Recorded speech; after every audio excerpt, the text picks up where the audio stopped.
اللہ نے مجھے ایک دولت دی ہے، میں چاہتا ہوں تم لے لو مجھ سے، پتہ نہیں کب بلاوا آ جائے، کہ میرے دل میں دنیا کے کسی انسان کی نفرت نہیں ہے، نہ مذہب کی بنیاد پر، نہ مسلک کی بنیاد پر، نہ قوم کی بنیاد پر، کسی شکل میں بھی میرے دل میں اللہ نے کسی کی نفرت نہیں ڈالی۔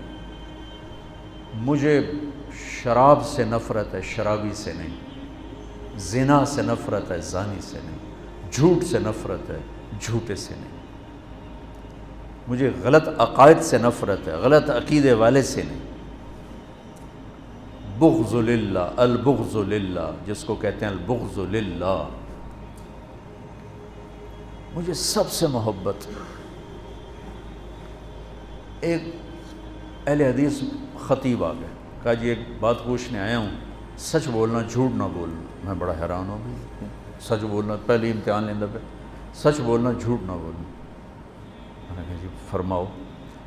کہا ہمارا بیان ہوتا ہے، ہم اشتہار لگاتے ہیں، بندہ ہی کوئی نہیں آمدہ، تیرا اشتہار بھی نہیں ہوتا، جا نہیں لبدی، تو نے کوئی وظیفہ پڑھا ہوا ہے؟ وہ وظیفہ پوچھنے آیا ہوں، وہ وظیفہ بتاؤ۔ میں نے کہا نہیں میرے پاس تو کوئی وظیفہ نہیں۔ کہنے لگا میں نے کہا تھا نا جھوٹ نہیں بولنا، مجھے سچ سچ بتا وہ کیا وظیفہ ہے، میں وہ وظیفہ کرنا چاہتا ہوں۔ وہ پیچھے ہی پڑ گیا۔ میں نے کہا مولانا صاحب میں نے کوئی وظیفہ نہیں پڑھا، مجھے کوئی وظیفہ، میں وظیفے پڑھتا ہی نہیں، میں تو صرف صبح شام کی دعائیں پڑھتا ہوں، وہ مسنون تسبیحات پڑھتا ہوں بس۔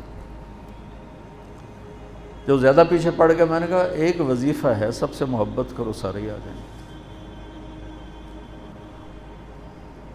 تو اللہ نے میرے دل سے سب کا بغض نکال دیا ہے، ذات۔ ہاں مجھے برے عمل سے کا بغض ہے، برے عقیدے سے بغض ہے، بری زندگی سے بغض ہے، لیکن ان افراد سے نہیں ہے، وہ اللہ کے بندے ہیں۔ اگر وہ کلمہ پڑھتا ہے، اندر سے جو مرضی ہے، میں اسے مسلمان ڈیل کروں گا اور اسے اپنے گلے لگاؤں گا، اپنا ہاتھ اس کے لیے پھیلاؤں گا۔ اس وقت دنیا میں یہ سوچ دم توڑ چکی ہے، اور مدرسوں سے نکلنے والے بچے بھی نفرت کی آگ میں جل رہے ہوتے۔ دیوبندی ہے تو بریلوی سے نفرت اس کے اندر میں کوٹ کوٹ کے بھری ہوئی، شیعہ کی نفرت کوٹ کوٹ کے بھری ہوئی، اہل حدیث کی نفرت کوٹ کوٹ کے بھری ہوئی۔ اگر وہ بریلوی مدرسے سے نکلا ہے تو دیوبندیوں کی نفرت سے بھرا ہوگا، اہل حدیث کی نفرت سے بھرا ہوگا، شیعہ کی نفرت سے بھرا ہوگا۔ اگر وہ غیر مقلد کے مدرسے سے نکلا ہے تو دیوبندی بریلوی شیعہ کی نفرت سے بھرا ہوگا۔ اگر وہ شیعہ کے مدرسے سے نکلا ہے تو دیوبندی بریلوی اہل حدیث کی نفرت سے بھرا ہوگا۔ بچوں آگ لگی ہوئی ہے، میں بجھانے کے پیچھے پڑا ہوا ہوں، بجھائے گا تو اللہ، میری کیا اوقات ہے، لیکن میں چاہتا تو میری اولاد ہو میرا ساتھ دو۔ میں فخر سے کہتا ہوں میں نے علماء دیوبند سے پڑھا ہے، اور میں نے اس تشریح کو جو علماء دیوبند نے دین کی تشریح کی ہے اسے صحیح مانا ہے، اور اس کو گلے سے لگایا، اسے اپنی بنیان بنایا ہے، میں اس کو تسلیم کر چکا ہوں۔ لیکن میں باقیوں کے پیچھے فتوے نہیں لے کے پھر رہا، میں باقیوں کو گنجائش دیتا ہوں، باقیوں کو راستہ دیتا ہوں، جس کے پاس بھی دلیل ہے ٹھیک ہے، فیصلہ تو اللہ آگے چل کے کرے، میں یہاں کیوں فتوے بازی کے بازار گرم۔ ایک مناظرہ دیکھا، ایسی کلپ کھل گیا تو وہ ادھر ہمارا وہ تھا مناظر اور ادھر تھا اہل حدیث کا، رفع یدین نہیں ہے، رفع یدین ہے۔ اتنا دکھ ہوا، اتنا درد ہوا کہ یہ احمق کس دنیا میں رہتے ہیں کہ امت اسلام چھوڑنے تک پہنچ چکی، یہ رفع یدین پہ لڑ، جس کے کرنے نہ کرنے سے نہ جنت کا فیصلہ نہ جہنم کا فیصلہ۔ تو بچوں یہ چند ضروری باتیں تھیں جو آپ کی خدمت میں پیش کرنی تھیں۔ آپ شہید کربلا اور یزید یہ کتاب آپ ضرور پڑھیں، تاکہ ابھی آپ کا ابتدائی سفر ہے تو آپ کا ذہن صاف ہو جائے، ایسی کوئی ادھر ادھر کے احمقانہ مواد پڑھ کے آپ کا ذہن نہ ڈول جائے۔ ہم صحابہ کو بھی ان کا مقام دیتے ہیں، کُلًا وعد اللہ الحسنی اور اہل بیت کو ان کا مقام دیتے ہیں کہ اللہ تعالیٰ نے کہا انما یرید اللہ لیذہب عنکم الرجس اہل البیت ویطہرکم تطہیرا۔ تو میں نے ایک چھوٹی سی کاوش کی ہے، دعا فرمائے اللہ اسے قبول کرے، کہ ایک کتاب لکھوائی ہے، کتنے صفحے کی؟ 625 صفحے کی وہ کتاب تیار ہوئی ہے۔ کتنے سال لگے؟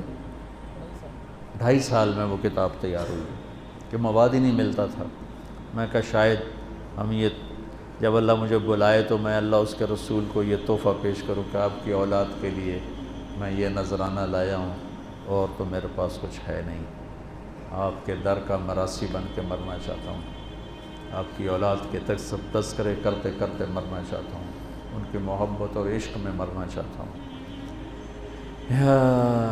امام شافعی نے کیا کہا تھا؟ لو کان الرفض حب آل محمد فلیشہد الثقلان انی رافض۔ اگر اہل بیت کی محبت کا نام ہے شیعہ ہونا تو سن لو میں بھی شیعہ ہوں۔ اگر اہل بیت کی محبت کا نام ہے شیعہ ہونا تو پھر ساری دنیا سن لے میں بھی شیعہ ہوں۔ تم میری اولاد کو برا بھلا کہو تو مجھے اچھے لوگو، اور میری اولاد کے گیت گاؤ تو تم چاہے جھوٹے بھی کہو تو مجھے پیارے لگو۔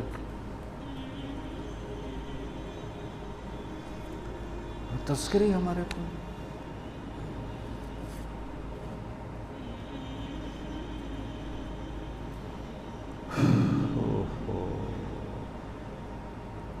بس حضرت امام حسن جو تھے نا، وہ یہاں سے لے کر یہاں تک اللہ کے نبی کے مشابہ تھے، اور نیچے حضرت علی کے مشابہ تھے، اور حضرت حسین یہاں سے لے کر یہاں تک حضرت علی کے مشابہ تھے، اور یہاں سے لے کر نیچے تک حضرت محمد مصطفیٰ صلی اللہ علیہ وسلم کے مشابہ تھے۔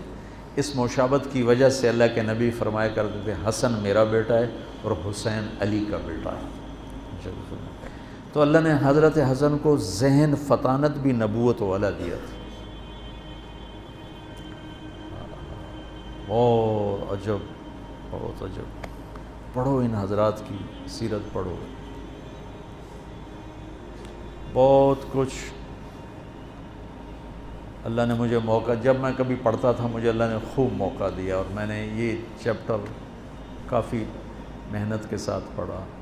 بہت سے خلجان پیدا ہوتے تھے، تو پھر اللہ نے فضل فرمایا، ایک صحیح بات تک اللہ نے پہنچا دیا، وہی آپ تک پہنچانا چاہتا ہوں۔ السلام